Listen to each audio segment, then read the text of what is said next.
Welcome to the Intellectual Freedom Podcast. Here we analyze politics, culture, technology, and society at large through the lens of critical thinking and open-mindedness, not demagoguery and partisan hyperbole. I'm Dr. David Hopkins, humanities professor, your host and guide. So without further delay, let's get started. I was reading a blog post by Andrew Torba, and if you've never heard of him, he's the founder of Gab.com. It's a social media platform that is focused on free speech, freedom of expression. He's a Christian technology entrepreneur. He left Silicon Valley to start Gab after he saw a huge rise in censorship from big tech platforms during the 2016 election.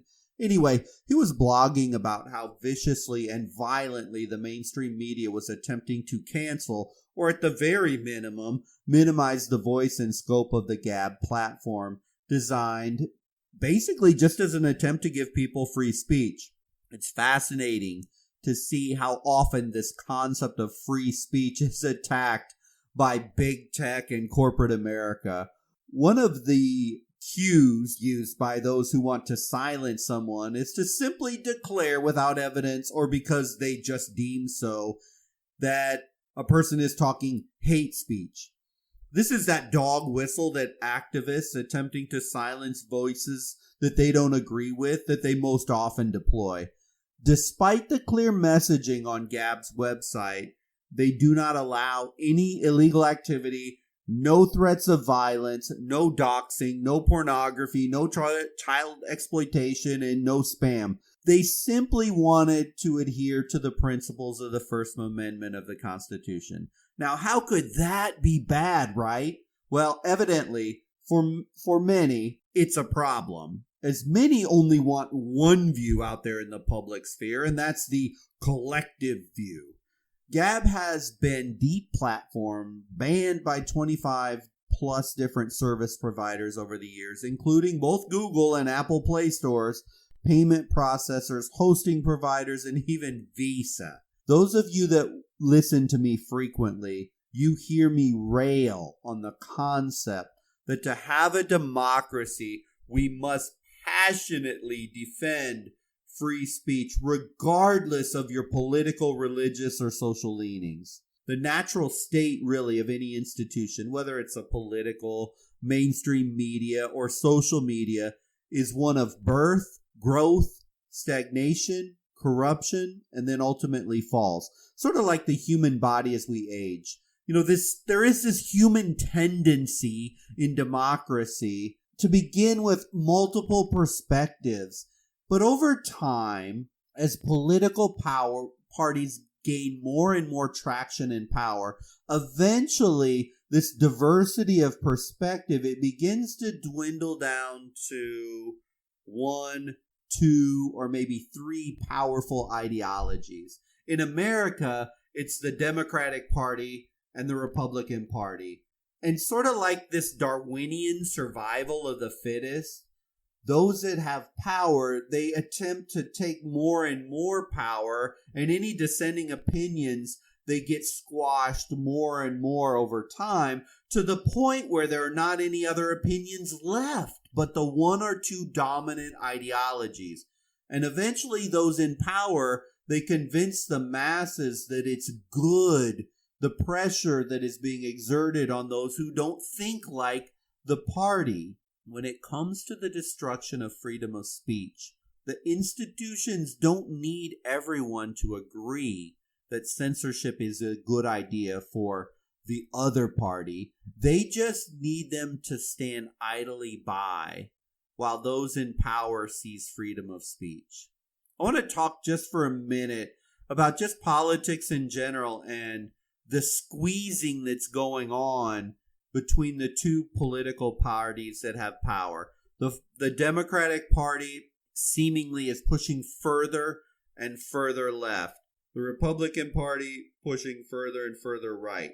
As these two power brokers fight for policy decision, those groups that have an ideology on the far left and far right are squeezing out more middle-of-the-road moderate Republicans, moderate Democrats, to the point they're being pushed out of the party, and we keep seeing this grow as the independent voter, or a voter who doesn't agree with either political party, seems to be growing, yet the power is more and more concentrated than ever between the Democratic and the Republican parties. And we see this as their fear-mongering has reached epic proportions, because they know the middle of the road people, they feel they have no voice in the party, and in many ways they don't.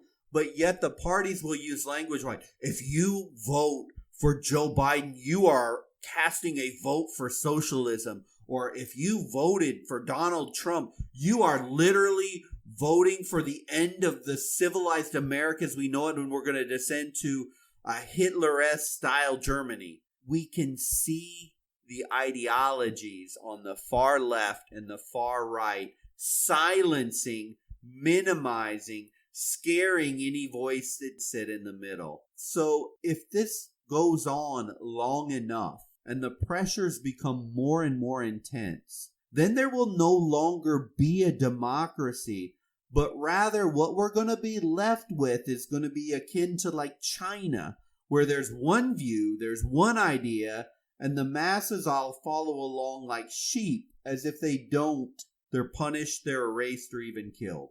Eventually, this Darwinian, this survival of the fittest mindset, where one idea, one concept, one party is constantly pushing on the other one to cancel it out, if we're not careful, we can end up in a place we don't want to be. The primary means to end free speech, and how it's being deployed most frequently, is to simply to label any and all dissension as evil or abhorrent. The playbook is not a complicated one. It doesn't take a genius to figure out how to do this, but it is really effective to a rather unthinking and sheep-filled crowd of conformists. If you support Donald Trump, you must be a racist. If you don't want the Green New Deal, or if you don't agree to a national mask mandate to fight COVID, you must hate science. If you supported Kavanaugh for the Supreme Court, you must be a sexist or a misogynist. The labels. Oh, the labels. Oftentimes by whoever wants to just slap a label on someone is enough to mute that voice and allow the other position to amplify. Or going back to Gab and free speech and this free speech platform, the label of this platform supports hate justifies their attempt to cancel it, even when the facts bear out that they don't allow that on their platform. It's a dangerous, dangerous game to play, to use fallacies and reasoning to draw out dissenting voices with these ad hominem attacks, which, if we want to get all technical, is just a rhetorical or a debate term. It's a illogical, it's a fallacy in reasoning, whereby rather than we debate merits and facts of a position, a person just simply attacks with personal attacks, unvalidated personal attacks. Gab is an example of the mass media and those in the media attempting to cancel a company and a platform entirely, using all kinds of rhetoric. As for the closed-minded, the worst thing that can happen are people who don't agree with the prevailing mindset to actually have a voice to express it. How dare they ever even think they have the right to give an opinion? Unless, of course, it aligns with their specific mainstream media narrative. This isn't to bash progressives. True progressive, the real progressive, the pure progressive would welcome the intellectual debate of ideas in a public forum. But when we're dealing with the childlike mainstream media of today, this pseudo-progressive and honest intellectual debate is not something these feeble-minded people can handle. Or maybe they can handle it, but the network producers don't see the good for business or the money involved. I don't know which one it is with the mainstream media. Maybe it's a little bit of both. But the truth is, the mainstream media are not honest power brokers. So they attack Gab, and they attack it viciously, doing everything in their power to deplatform, intimidate, and get them shut down. If you ever go to Gab.com and their blog, you can see the attacks they fight. not to be canceled by the pseudo-progressives. It's actually very fascinating, and the Gab CEO does a great job. Every time they get a lawsuit, every time they're confronted by the mainstream media, every time they go out and they bring it to the sunlight and publish it. But this brings me to our topic for today, cancel culture. Nothing is more anti-democratic, nothing is more pro-communist, mind control, sheep mentality than cancel culture. It's despicable, and it's disgusting cancer that needs to be killed in America. Just in case I'm not being clear on how I feel about this, cancel culture is killing what makes America and democracy great. The free exchange of ideas is dying. The political correct police are despicable. Cancel culture is nothing more than something deployed by weak-minded, those with feeble arguments, and bobblehead politicians who don't have the ability, the guts, or the brains to openly debate an issue with confidence. So how can we fight against cancel culture? Well, the fight against cancel culture, it really has multiple fronts. And there's no nice way to say this. And as you can tell, those of you that listen to me frequently, I'm passionate about this topic. So I'm not going to beat around the bush here. Those who advocate cancel culture tend to be very loud, very obnoxious, and very hate-driven. Those in pursuit of canceling the livelihoods, the reputation, getting other people fired from their job who have kids and family to support is, well, in my opinion, a lower form of life. And thus, rational, reasonable discussions that I always advocate and always think we should have is probably not viable in many cases. So the first thing we as a society collective need to do to weed out these bad actors is to visibly campaign against those who publish dishonest hit pieces, outright calling for or suggesting an attack to close down a company or get a person fired or attempt to destroy the public reputation of good men and women. You don't need to agree with the person under attack, but you should defend their right to voice the opinion you don't agree with. If only from the right and left people would band together in this country to take on cancel culture, the obnoxious minority would be put in their place. Another way to ensure that cancel culturalists lose power, unfriend them, ignore them, stay away from them and their views. These people become empowered when their voices get amplified. But if they're not getting amplified in social media or other medias, the power is neutered and the impact for the next cancel objective is muted. In effect, personally, we should all cancel the cancel culture instigators. Finally, encourage those who hold the actual power in a situation to stay strong in the face of unfair attacks, even when those attacks contain explosive allegations. In fact, given the culture and incentives on Twitter and the desperate desire for clicks, it may well be ultimately easier to defeat cancel culture by fortifying the relevant institutions, by depriving the attackers of the scalps thereafter. See, when a weak-kneed CEO is being attacked to cancel or to submit to some ridiculous claim, and he or she is bombarded with the communications to cancel this or cancel this other person, they can perceive the overwhelming position of society is to simply submit to some politically correct request and instead of stand their ground for what's actually right and good and honest. The pressure to conform, even for companies and CEOs, is very intense. And the people in power need to know that there are others with the opposite perspective, and they shouldn't stand quietly by in the face of these attacks by cancel culture. Those are three real specific things we can do to fight off the minority of these rabid cancel culturalists out there. But again, they're very loud, they're very obnoxious, and like rabid dogs on prey, but in the end, they are the minority of Americans, and these cancel culture people need to know it.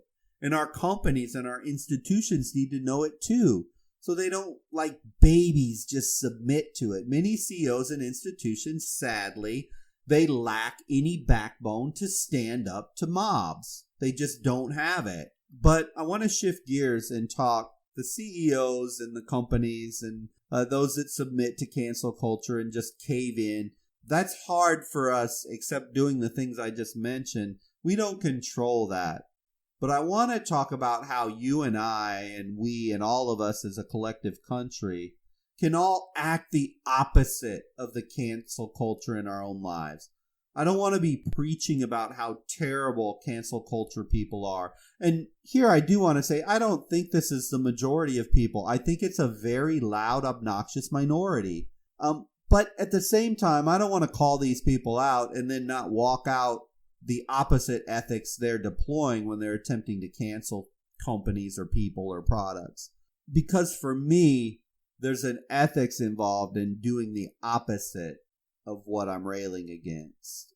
And this topic is so important. It's that important to democracy that I want to invest time on it. But if we look at it objectively, the opposite of cancel culture is something simply known as open-mindedness. So for me, on the personal level, I don't ever dox, I don't censor, I don't threaten, I don't attack, not out to ruin someone else's life who I don't agree with. Also, for me personally, there are people who need to be canceled. They need to be removed or otherwise banned from certain public squares.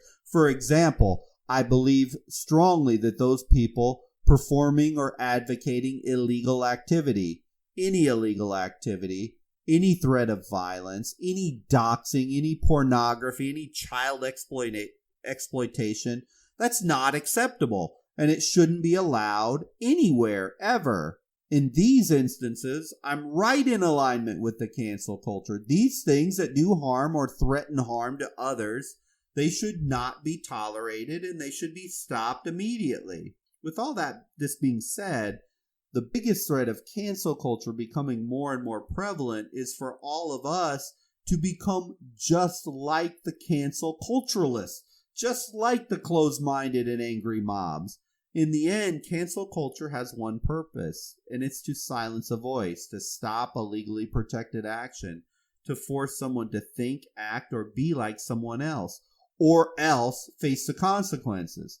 Nothing is more undemocratic. Nothing is more anti-free speech and freedom of expression. Nothing is more repellent and despicable than a person so weak intellectually that they can't even listen to an opposing side. So our actions, your and my actions, need to be the opposite of the mob, opposite of the cancel culture. So I'll be kind of biblical for the rest of this podcast, like the 10 Commandments in the Old Testament. And the rules to live by, worded in the language of thou shalt not format. I'll articulate 10 points that Americans, all Americans, should not do so we can end cancel culture. By the way, these didn't come down from God on stone tablets. It's just my own personal observations, my own reflections on culture, society, and some of the things that I see from the younger generations in the college classroom. And so far too many people are following into these lower forms of rush thinking. And I'm as guilty of it sometimes too, and I'm sure you have been as well. So let's get into them. Number 1, thou shalt not ignore opposing viewpoints. Look, I get it. We all have biases, and we don't necessarily want to even hear the other side. Ever had that moment where you're listening to someone who thinks the exact opposite of your views, and listening is sort of feeling like being waterboard tortured, and you instantly reach for the remote or flip the radio channel, or if you're speaking to someone face to face, you immediately try and change the topic or you leave the website? If you want to transcend, though, that the mental acuity of the cancel culture, you have to show an openness and willingness to listen. When we don't listen to other people with different views, it's akin to cancel culture. Challenge yourself to overcome that desire to at least try to listen and understand different viewpoints. Number 2, thou shalt not let your ego run wild. This is a really hard one for me personally. I love my wife, and I agree with her on most things most of the time. But dang, it's hard to put that ego aside and listen versus trying to talk over and just win because, well, the ego always wants to win. It wants to win at sports. It wants to win at discussions. The ego likes to hear the self-talk. We like to hear ourselves talk and talk and talk and talk and talk. Well, you get the point, right? This is what cancel culture does. Silence one voice so there's nothing but the melodious harmony of one idea which everybody is agreeing with. It's so easy and simple that way. We need to avoid this trap. We need to put our ego aside and just listen. We then are demonstrating open-mindedness, which is critical to expanding our perspective on any number of topics. Just a little tidbit of knowledge. You don't have it all figured out, and you never will. Either do I, nor anyone else, ever. We need to stop, and you need to stop, and I need to stop with the, how in the world can that person have that opinion? They must be so stupid. Just stop it. That's your ego running wild. Number 3, thou shalt not become a stagnant slug. Once we begin to be open-minded, something incredible does happen. The willingness and ability to embrace change with open arms emerges because you'll begin to see various possibilities and outcomes rather than judging it from only one angle of experience. You know that person who has never, in 30 years ever, budged off an opinion, and there is nothing that will ever make them think differently, no matter what. That is a slug mentality. This mentality contributes immensely to cancel culture because those that have the I will think this way no matter what mentality can use this to justify any action. It's dangerous to get stuck in that stagnant mindset that simply can't consider other options. Number 4, thou shalt not zombie walk through life. You know the person who only knows about sports, cars, how to reach level 2050 on the latest video game. Well, so much in the world goes by and the person is obliviously ignorant. Open-minded people have a natural ability to want to know more about something. They tend to not judge an idea that may be presented to them with only what they know. They prefer to inquire, learn, perhaps even discover new insight into something that they were previously unaware of. The mind becomes trained to seek other perceptions first. The cancel culture wants the opposite. It wants you focused on other stuff so it can shut down and control other things. It literally just wants to shut down the other side while you're just utterly oblivious to it in many cases and in many times. So be curious about life. There's so much out there, and be a participant in all facets of life, not just the latest PS5 video game release. Number 5. Thou shalt not be a pompous ass. You don't have all the answers to judge everything. Neither do I. None of us do. Open-minded people are willing to listen to someone without judging them or jumping to conclusions before they finish. And all the facts are presented. There is nothing more disgusting in our modern culture than our social media world when they go wild with playing the judge, the jury, and the executioner all on Twitter on an entire host of topics: legal issues, social issues, cultural issues, political issues. This is such a dangerous game for real people going through real situations. How many people would have been fired from jobs, executed for crimes, or businesses sent to bankruptcy if the Twitter moms were actually in charge and these courts of public opinion were the ones that actually made decisions? These places are dangerous to democracy because when a public forum becomes not just a place to give an opinion, but a place that looks to dox, extract social media justice, it's not democracy, and it's incredibly dangerous, and it feeds cancel culture.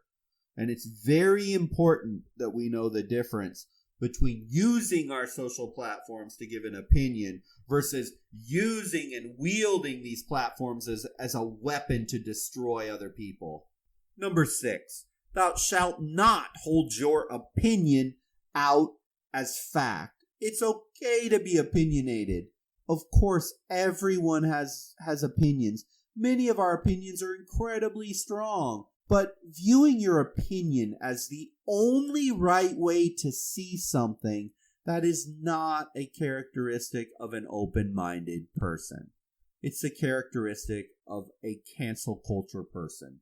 If you think your opinion is valid, then why in the world would you think someone else's opinion isn't equally valid and they wouldn't be entitled to their opinion just like you are? Look, you don't want your opinion canceled, so what in the world, and I'm speaking to the cancel culture group out there, why in all that is logical and sane do you believe you have the right to quiet somebody else's voice? It's hypocrisy at the highest level. Number 7, thou shalt not disrespect someone because you don't agree with them.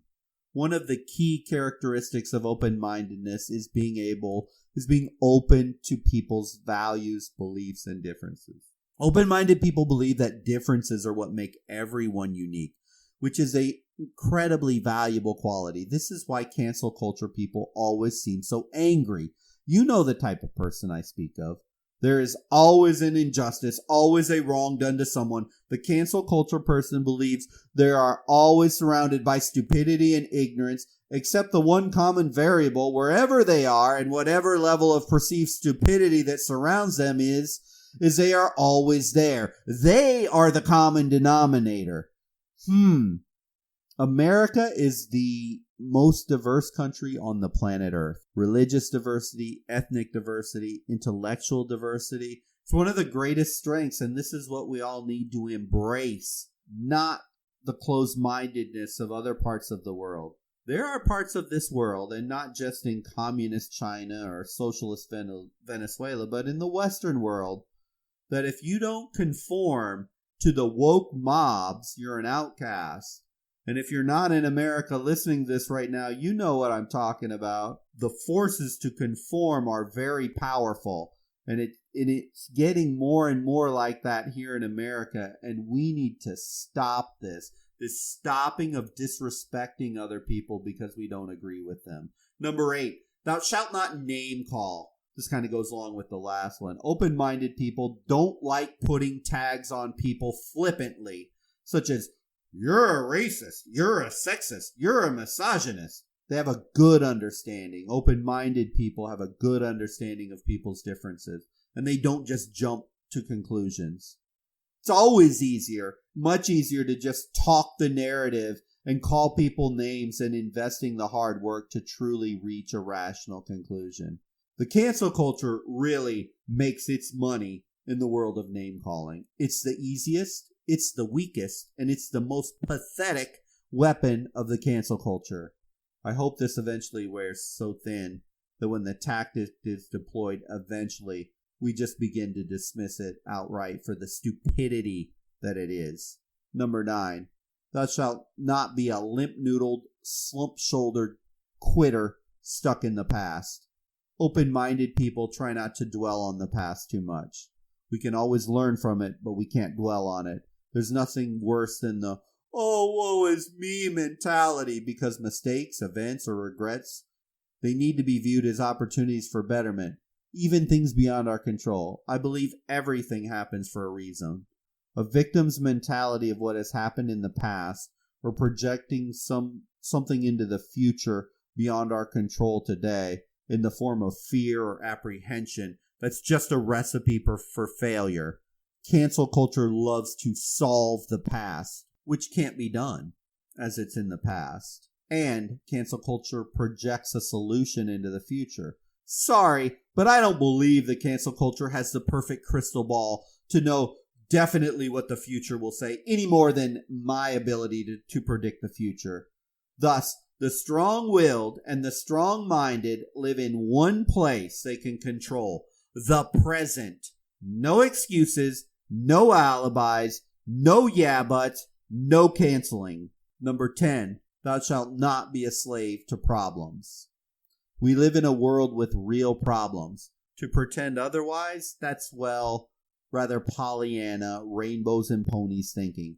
Open-minded people will take those problems and turn those problems into opportunities. So if you want to deal with the past, like I was talking about in number 9, look at that dumb mistake you made and look to turn that problem into a solution. People screw up.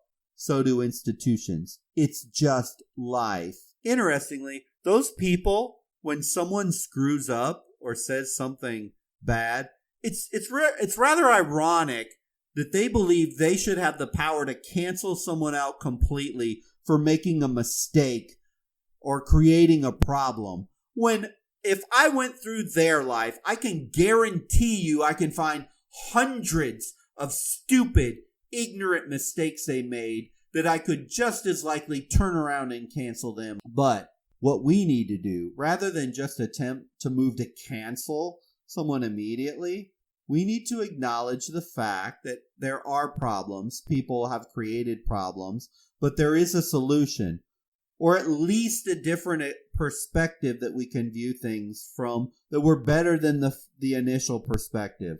This enables all of us to see clearly when faced with difficult situations and allows us to tackle problems without panicking or flying off the emotional handle, screaming, cancel them, cancel them.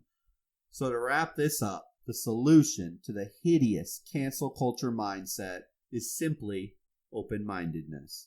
Sure, there are specific tactical things we can do when cancel culture tries to lash out at a person or a business or a politician, and I discussed those. But more importantly is we, the collective, you and I in America, stem the tide of this anti-democratic mindset. And all of us remember the power of open-mindedness. As if the masses turn away from cancel culture and canceling out things and people and move back towards open-minded, critical thinking, then we can put to bed forever cancel culture, and we can replace it with true critical thinking, problem solving, open-mindedness. And then we're actually making progress on all these very important fronts that the political correct police, the cancel culture say they want to deal with. But the solution is not canceling. The solution is the opposite, which is open-mindedness.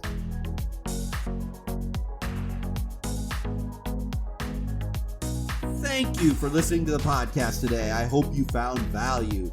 Sorry, I got a little emotional on this one, but there is nothing good, nothing valuable or positive with cancel culture. It's for weak-minded, communist, socialist-minded people with weak arguments, afraid to debate an issue or solve a serious problem. Not those that believe in democracy and the ability to express ourselves freely and openly. I hope always you will be an advocate for the right to express opinions. I hope you will challenge yourself to try and be more and more open-minded, especially when you're dealing with people, places, institutions, ideas that you don't agree with and they don't mesh exactly with your own opinions. Remember, I generally publish new podcasts every Monday and Wednesday, so if you click like or follow, you'll be alerted when these new episodes come available. Until the next episode, I hope you have a wonderful week.